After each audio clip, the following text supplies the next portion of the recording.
Bah, c'est un véritable désastre, mais c'est un peu de la faute de Dana. Hein. Comme je dis, c'est lui qui a pas facilité les choses. Faut pas oublier que, historiquement, je crois que c'est la KT où Dana était le plus dur avec les combattants qui voulaient au début venir. Fedor, ça ne s'est jamais fait à cause de la relation entre Fedor et l'UFC, entre Fedor et Dana principalement. On parle quand même d'un mec qui était légendaire à une époque. Et puis après, derrière, tu as eu des Shane Carwin, pour ceux qui suivaient un petit peu il y a longtemps, qui était une machine à finish, qui après une défaite s'est retrouvé à être mis sur le banc des remplaçants.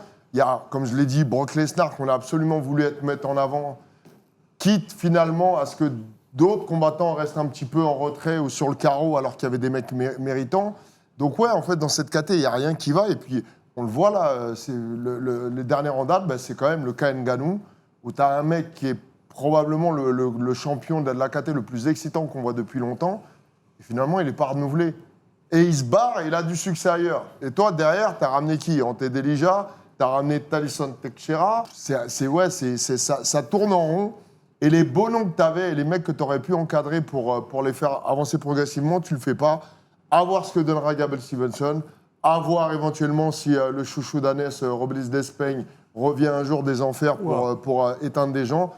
Francis Ngannou, il lui reste qu'un seul. Il faut m'enlever cette étiquette, hein, c'est pas mon chouchou du tout. Il faut m'enlever cette étiquette. C'est toi qui m'en as parlé. Ah, ça, Francis Ngannou, il lui reste qu'un seul combat au PFL sous contrat. Donc voilà. Et c'est pas sûr qu'il le fasse. Il peut se passer des choses, mais pour l'instant, c'est très très dur.